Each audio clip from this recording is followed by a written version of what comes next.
Welcome to the Human Up Podcast. I'm your host, Dave Marlon, and it is a huge honor to have Dr. Robb Kelly on. Welcome, Robb. Thank you so much. Hey, guys, great to see you. Thanks for having me on, Dave. It's brilliant. I love this. No, it's a pleasure, and I appreciate you reaching out. And to me, there's not a lot of us who are both clinically trained and also kind of understand recovery firsthand. So to me, we are unique cats. I love it. Yeah, exactly. You know, I don't know whether you agree, maybe not, but I truly believe that if you've gone through alcoholism and addiction, then you can help people in alcohol addiction. It's a bit harder if you haven't and just got the diploma. I know that for a fact, but yes, we're different animals, Dave. Well, we are. Could you start by telling us a little bit about your recovery journey? Sure. So I was born into a musical family back in Manchester, England, and I was on stage at 9 years old with my auntie and uncle playing the bars and the pubs. I got my first guitar, 2 or 3, I think it was. So yeah, I mean, I remember doing a gig in Liverpool, and I was so nervous after the first act. We did 2 acts. That in the interval, my uncle gave me a beer. He said, "Drink this down, your nerves will go," and that's where it kicked off for me. So, you know, went to college, did okay, you know, through life. And then Friday and Saturday and Sunday, when I played with the band, became Thursday, Friday, Saturday, Sunday. And then before I know what day it was, I'm drinking 7 days a week. But hey, I've got a problem. And he just continued. And of course, as we know, it's a progressive illness. And what happened to me is that everything left there. I lost everything: children, crying children, housewife, kids, medical license, proper medical license in the UK as a physician, and end up homeless.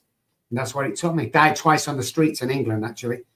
And wow, it brought me back to life. It was just, you know, it was a weird deal. I remember stabbing my wife 3 times one night because she wouldn't let me finish my bottle of vodka.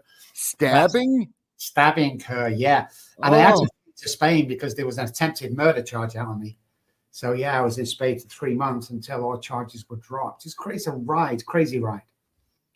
Now, so I understand the bottom. That's terrible, and I have one as well. But tell me, what lifeline? What did you grab to help pull you out?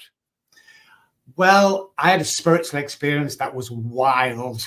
I'm in the back end of Manchester, rainy, 2:00 in the morning, no people there. I dropped down to my hands and knees and I started to cry like a baby. This is 14 months on the streets. I wasn't crying because I lost my wife and children.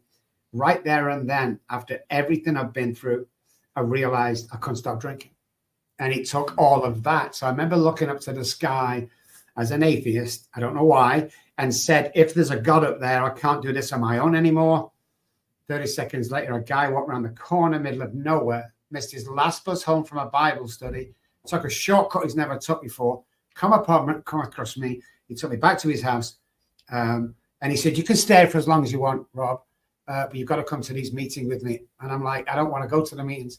He said, "Rob, I can't have you drinking. I can't have you drinking." So I went where I met a guy called John who called himself a recovered alcoholic.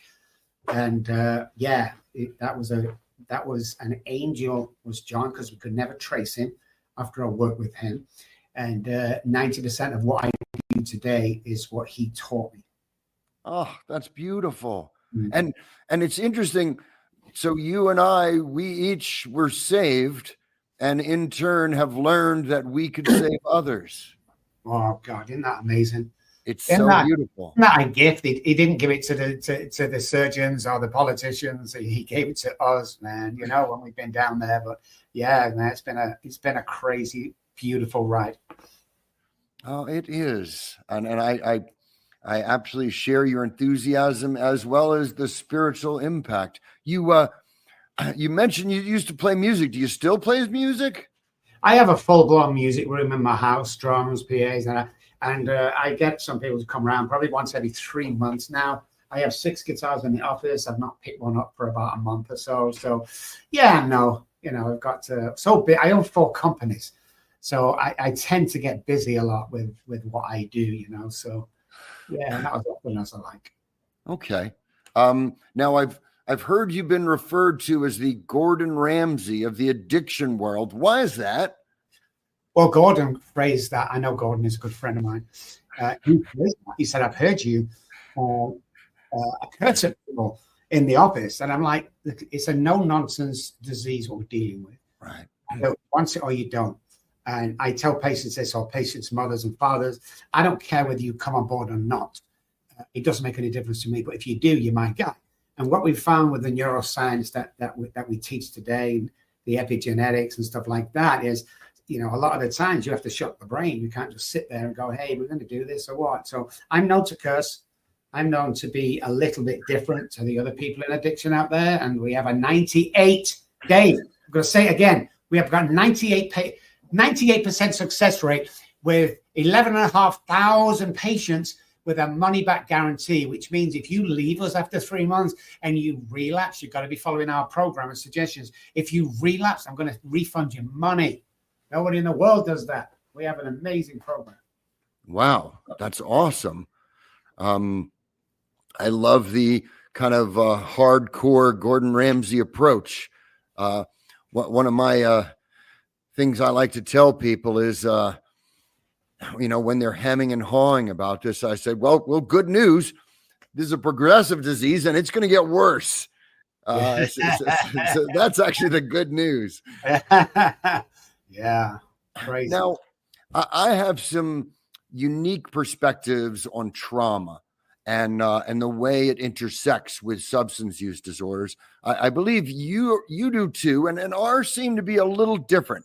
So I want to kind of pin down a little bit on trauma. What's your position on trauma and early childhood experiences that shape addictive disorders? Well, when we look at the neuroscience behind all of this, alcoholics are born and drug addicts are made. So we have a predisposition. The hypothalamus and basal ganglia, the main two culprits of the disease, mainly with the hypothalamus.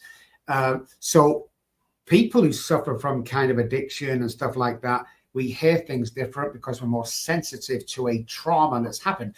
So when we dug deep, we found out a trauma is not, a mom hitting dad or a car crash or plane crash. It goes way deeper than that scars us and becomes learned behavior and enmeshment from birth, which I continue to carry on. Whatever I learn in the house and happens to me is how I act today if I haven't cleared this stuff up.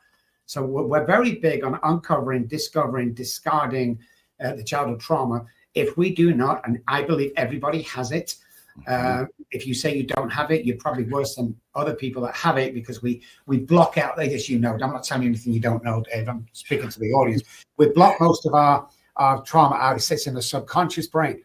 That subconscious brain wakes us up every morning. We've got to get rid of that, and the conscious brain needs to be reignited first thing in the morning. But yeah, it's the gateway drug.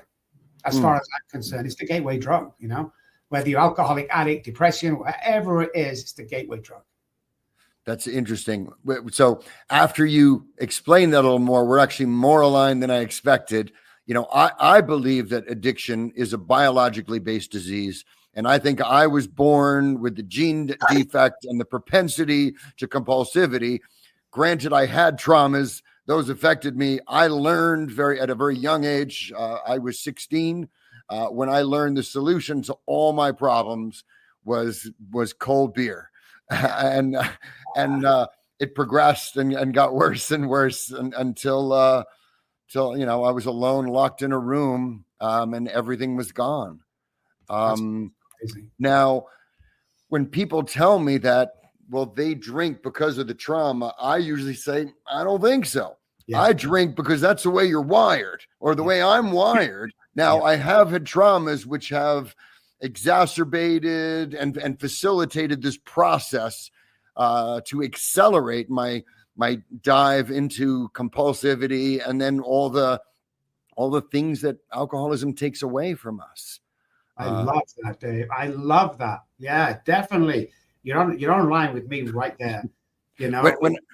When I came into recovery, they asked me what my problems were, and I say, well, I really only have 3 problems. I got a wife problem, I got a work problem, and I have a police problem, because I had an alcohol solution.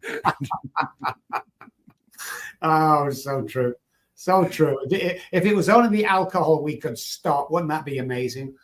Oh, it's and the fact that was only that's a very small, that's a symptom of our problems. I really had a thinking problem. And, have you looked at my website? Because that's my catchphrase. We don't have a drinking problem, we have a thinking problem. Oh, wow. Okay. All right. Dave, let me tell you where you come from. I don't know whether I'm homeless at this time. I don't know. But I'm stood outside a liquor store / newsagent back in England.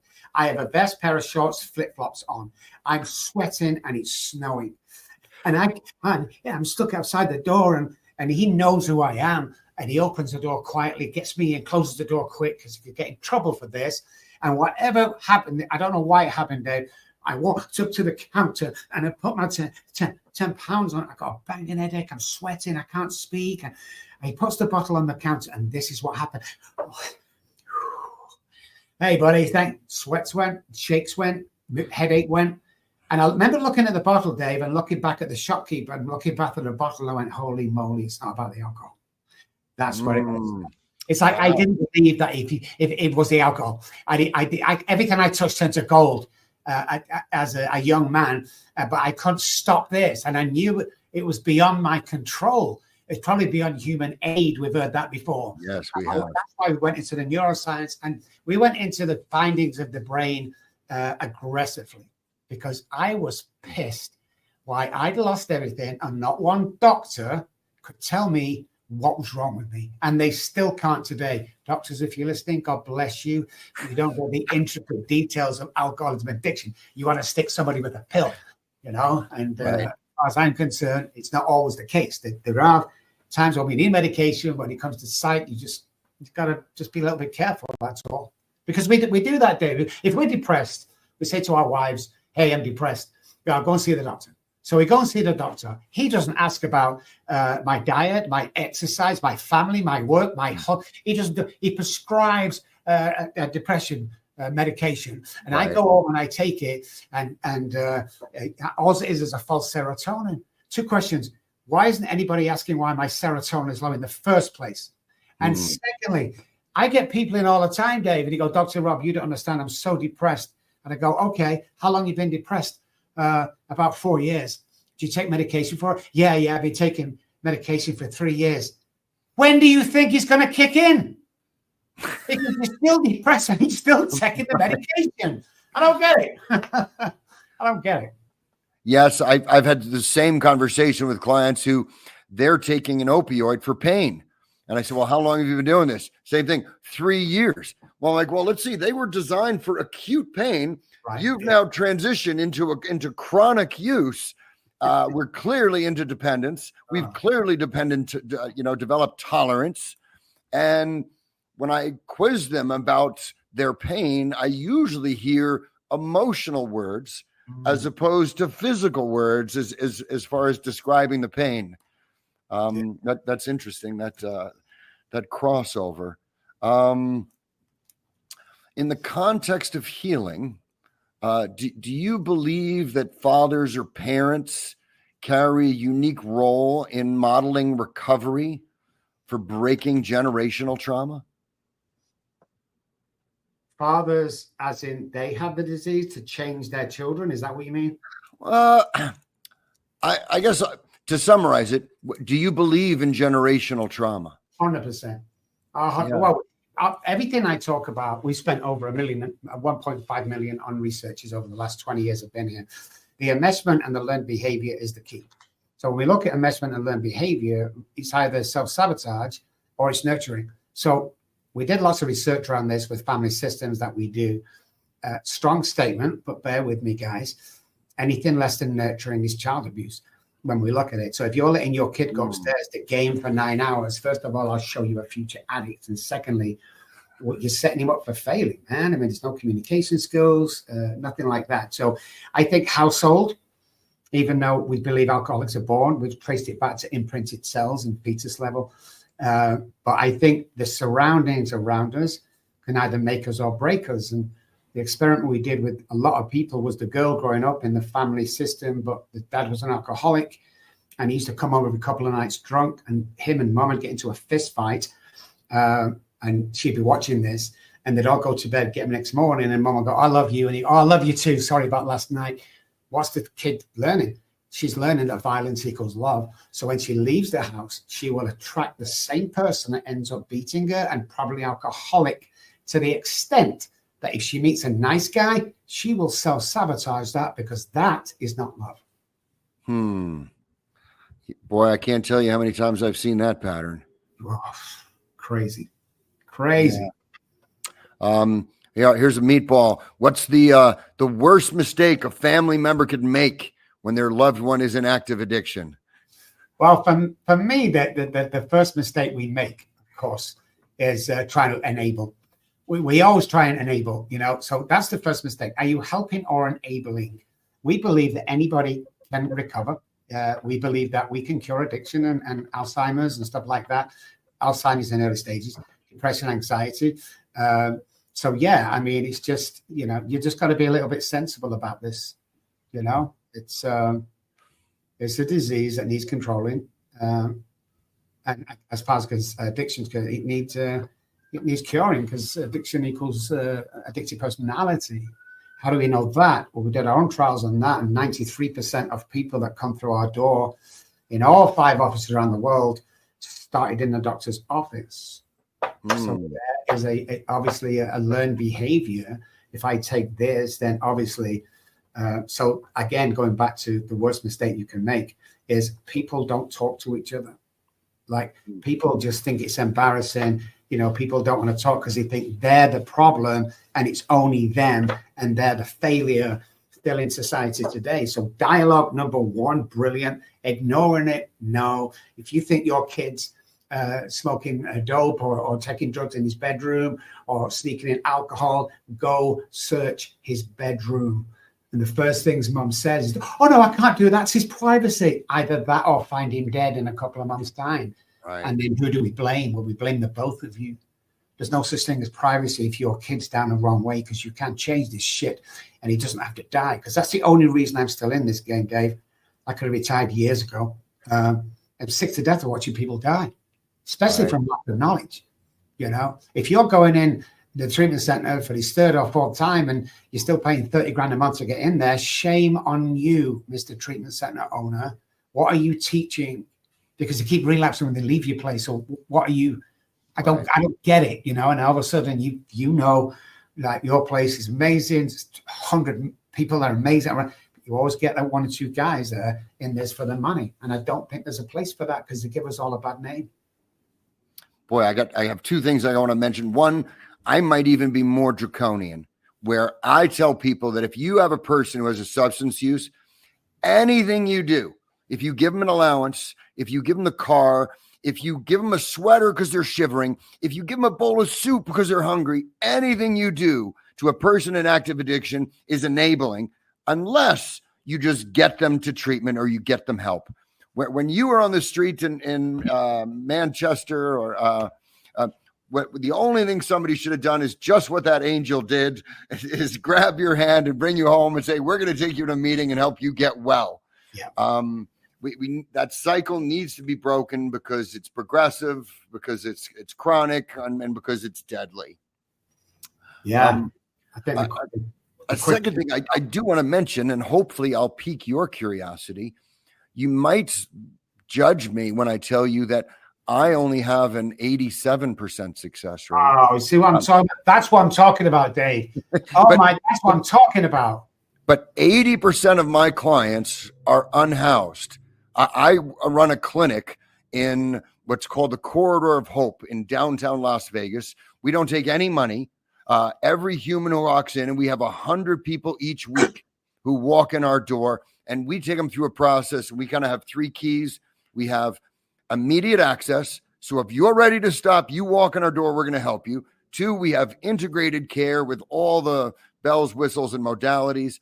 And then 3 is we have longer durations of treatment. So our average client stays with us for 5.5 months, which if you're unhoused and using fentanyl for 10 years in Las Vegas, don't ask me to get you well in a week or a 2-week or 3-week treatment episode. I need some time for those neural pathways to get rewired. I know that I could address physiological dependence in a week or 2 or 3 weeks tops, but the psychological dependence and the neurotransmitter rewiring, that just takes time. Do you know how long I've waited for somebody to say that, being on the same level? Because when I first came to America 20 years ago, they stripped me of my license. They said I was hurting people and what I was teaching, because we was teaching neuroscience back then. I knew there was something different. I lectured to those guys, by the way, now. We've got licenses back. But yeah, you're right. The neural pathways need to change. Otherwise, the same pattern will repeat, whether you like it or not. We look at the basal ganglia with alcoholics. It's at a defect. They will all self-sabotage, always self-sabotage over a period of time. So you get the job, you get the kids back, bang, we're gone again. If that's not rewired and reprogrammed, then you're going to relapse. And guess what? One of these times you're going to die. That's the bottom line. You know, if you don't do this, you're going to die. If there was an exception to the rule, it would have been me. Because I was the guy that turned to gold. I was the golden boy at school. I was the musician. I'm a Abbey Road playing with Elton John. I'm the man. But every time I took alcohol, I was kicked down to the dust every single time. I couldn't beat it. Same. Man, you're an interesting guy, dude. I got 2 patients in Vegas. I think I'm over there in a couple of weeks. I'm going to come and see you. Oh yes, no, please do. We have a really fascinating center. I used to run a commercial place, kind of like the ones that you were throwing shade on earlier. I ran the largest one in the state for many years, and then I sold it to a publicly traded company. And in prayer afterwards, I said, you know what? I need to take all these skills, and we need to deliver this to the people who need it the most, are most underserved, because we have a homelessness crisis happening all around our country. And one thing I've learned, of the 2,500 people who walked in our door last year, we put them all through a clinical assessment. 94% of them were found to have a serious substance use disorder. 94% of the people who we did a homeless intervention on and brought in. So to me, when people say, oh, substance use and homelessness, they may be related, I'm like, boy, those two Venn diagrams have a lot of crossover. Yeah. In our experience, it's been 94%. Wow. You talked about your money back guarantee, which is amazing. Could you tell me a little bit more about your model? It looks like, is it an outpatient sober coaching model? So most of our work is telehealth. We have offices in Dallas, San Antonio, Manchester, London, Switzerland, Spain. But most of it, 95% of our work is telehealth. Okay. We use tools. So it's a 90-day program, 1 hour a day, no days off, no Christmases off. And if you're married, your partner must come on for 2 days a week. If they don't, we will not take them. Because what we found is, if you go to a treatment center and it's family weekend and you get the wife bashing the husband and the kids bashing, it doesn't work. So when we bring the wife in and do her work on her trauma, living in the alcoholic house, the success rate goes up by 42% alone.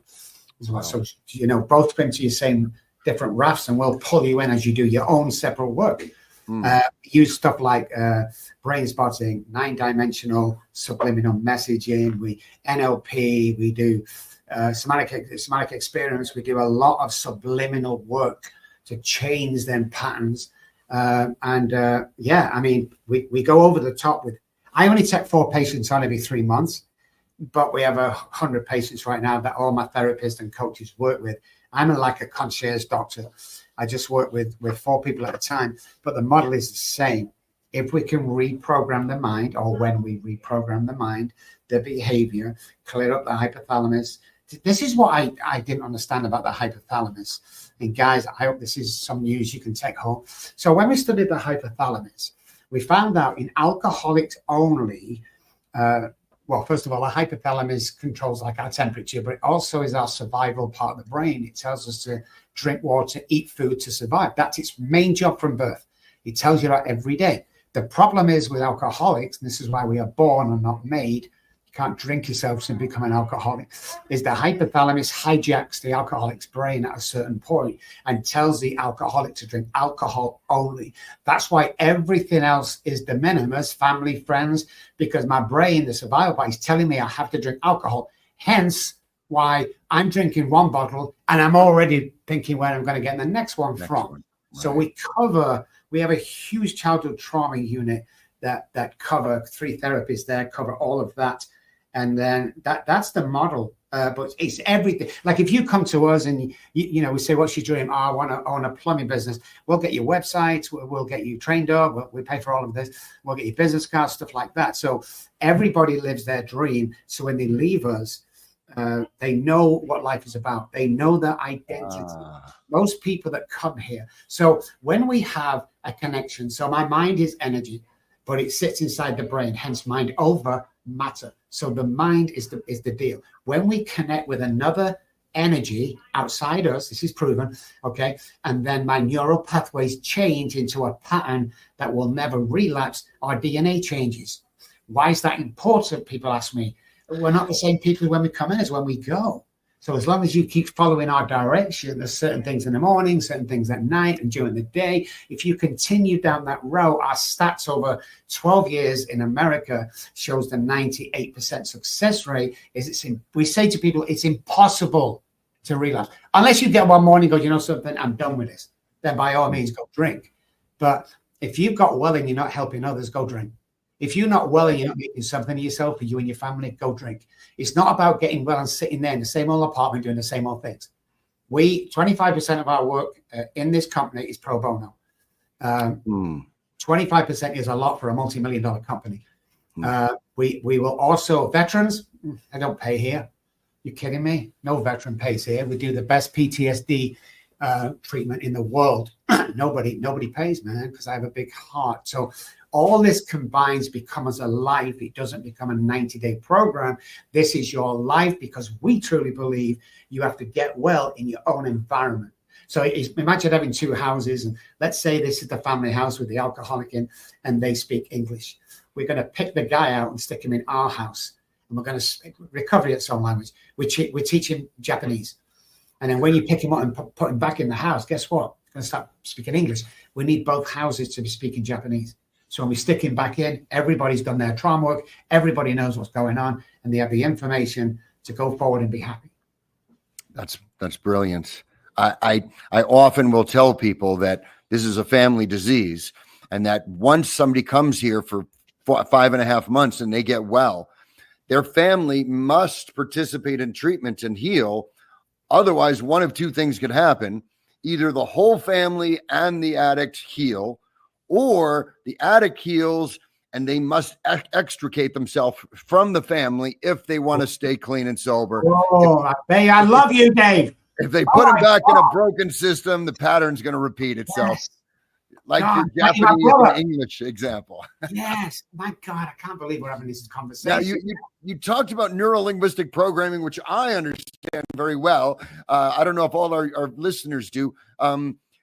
You also mentioned 9D breath work, and that one I actually didn't know. Could you tell us real quick, what's 9D breath work? So we have a studio here, but we do it online a lot. It's basically, you wear headphones and a blackout mask, and it's basically the vibrations and the frequency. It balances out the vibrations and frequency. And then for 9 directions, there's subliminal messaging going straight to the subconscious brain, okay, that you do not hear. Now, this lasts from anything from 20 minutes to an hour and a half or something like that. It repatterns self-sabotaging neural pathways with good neural pathways, because 300 neural pathways die every day in the brain. A lot of people know that, a lot of people don't. What are we replacing them with? Well, we're replacing them with this subliminal messaging all around. The success rate, well, let's put it this way. Even online, this is the reaction. What the was that? You go, right? It's new software, and then we do modulated unit, which is medical red light therapy, which frequencies neural pathways and stuff like that.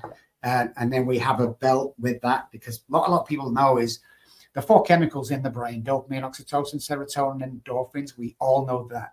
But did you know that dopamine and serotonin are created in the gut? So you can do everything you want in here, but if you're not covering this, you're never going to be 100% happy every day. When I say to people, I'm happy every day, the first thing they say, Dave, is that's impossible. And I say, says who? See, if you don't know this information, how to get well and reprogram, you're never going to get well. You're always going to be performing. And we work with entrepreneurs to build businesses. You're always going to be performing at what people told you can perform. So you put the brakes on the imagination. You cap out of, my dad was a plumber and I'll be a plumber and start my own business. What about starting an empire? Right. We've lost How about, how many how people? about solving homelessness by providing immediate access, integrated behavioral health care for anybody who needs it? That's what I'm talking Don't about. tell guys like me and you it's impossible. No, I don't believe it. Let's forget. I want to say this. So forget political views for a second. This is nothing to do with politics. But about 6 or 7 years ago, or whatever, we had a business around the country with no political experience whatsoever. Don't dare tell me you can't achieve your dreams, because it's just not true. Somebody's put that there. I say to people all the time, give me one reason you can't. That's an excuse. Give me a reason why you can't get your kids back, earn $1 million. Give me one reason. And they haven't got one, Dave. As you know, they haven't got one, because we rest upon the past. Like, I'm never going to be blonde enough, tall enough, thin enough, or rich enough. I know that today. So I'm striving for that. You see, my biggest nightmare at one time, Dave, was getting to the age of 80, looking back to when I was 40 and realize there was nobody watching anyway, and I could have done anything I wanted to do. Anything. Boom. Yeah, that's beautiful. Could you tell me what's some practical advice you can give to somebody who's beginning their recovery journey? Well, dialogue's number one. You need to start dialogue with somebody. There are some great things out there. There's AA, there's NA, there's all the A's out there. Therapists are good. But the only thing I would say to anybody serious about that, if you're going to seek treatment, you have to come to people like Dave and I. You can't go to normal therapists who know nothing about. We tested this. I went to 3 therapists, and I said to the first one, I have an alcohol problem, blah, blah, blah. I'm over it, not drank, but I'm still a little. And he said, yeah. I said, was you an alcoholic? No. But you see these behind me, 5 years at university. So I said, okay, here's the deal. You have a bottle of vodka behind your back, and I want to drink. What do you think is going to happen? Well, you might shout at me. I will stab you in the face continuously until I got a bottle of vodka. Well, he was nearly called the police, Dave. I did that for the second one. It's the same thing. I went to this third one, 82-year-old hippie, come out, and I tell the same scenario. Do you know what she said? I stab you first. Boom! That's my girl, because she's been through it. She's been through it. We think different. We're different beasts. Definitely. Wow, that's impressive. How do our listeners get in touch with you or your organization? If you're listening or not watching, I spell one out with 2 B's. ROBBKELLY.com is the website. Jump on any search engine, put Dr. Robb Kelly in there, and I'll pop up. I've lost how many count. There's probably 8,000 videos and podcasts and stuff like that on board TVs, and we have a book out there. Listen, we have a book out there called Daddy, Daddy, Please Stop Drinking. It was the last thing my daughter said to me when the authorities took me off when she was 3 years old. Daddy, Daddy, please stop drinking. So, yeah, I couldn't. That's when I became homeless after that. So if I show you this, you'll understand why I'm showing this. I don't need the money. That's me wasted. That's my daughter. She called me the title, Daddy, Daddy, Please Stop Drinking. I have 10 copies to give away. So contact Dave or myself. Just mention the show, and I'll sign it. I'll mail it all free of charge on one condition, that you pass it on to somebody else who needs it. Don't buy it off Amazon. Every dime on the book, not the profits. Be careful of that saying. All the profits no. All dimes spent on this goes straight out into England and America. America first, obviously, because I'm a citizen now. But yeah, it's jump on, have fun, say hi, come friend us. And one thing I want to say before I go is, it's very important to me. I don't sit on this high hill. I don't live in the big house on the hill, and it's very important I don't do that. So if you're in that place that Dave and I spoke about, if you're in that kind of suicidal mindset, you sat in a 1-bedroom apartment, everybody's left you, you're thinking of doing something stupid, 214-600-0210 is my personal cell phone number. Please don't call. Obviously, I'm so busy. Text me. Hey, listen, I heard you on Dave's show. I'm going through something. I don't know the next move. I'll text you back immediately, and then I'll arrange a 15-minute pep talk on the phone that'll change your life. And I'll tell you something right now. If it doesn't change your life in 15 minutes, I will personally send you $100 for wasting your time. The other thing is, you call a number on the website and ask for the family unit. You'll be passed, moms and dads, I'm talking about. You'll be passed through to an office. that will spend all day with you, all week with you. It will never cost you a dime. We just want to educate you about somebody who's going through this, because my mom went through it and died early because of my addiction. I don't want that to happen to anybody else. The advice is free of charge. We'll stay with you. We'll do everything we've got to do. Never charge you. No one's going to approach you. Come and take advantage of that, because we are here to help. God bless. That's amazing. Thank you. Yeah, right on. Oh, that's what I'm talking about. The name of this podcast is Human Up. For our closer, could you tell me, Dr. Robb Kelly, what does human up mean to you? To me, it's kindness. To me, it's stepping forward and being a leader every single day. No matter if you're homeless, it doesn't make any difference. We're all meant to stand up, women as well, and be leaders in the community. Be kind, be a little aggressive when you're going for what you want in the nicest possible way. Get a direction, go for it. Look up quantum physics. It'll back us what we say. Go for anything you want to go, and make sure you're happy while you're doing it. If you're not enjoying the stuff you do now, then you have to change it. So if you're getting up in the morning going, oh, my boss, change your job.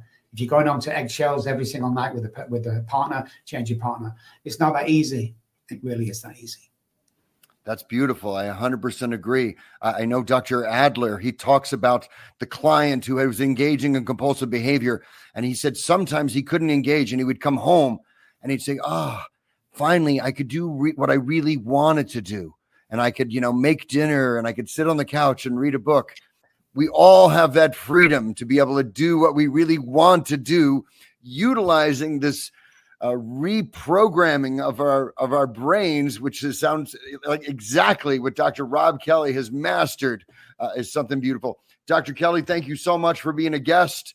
I look forward to reading your book.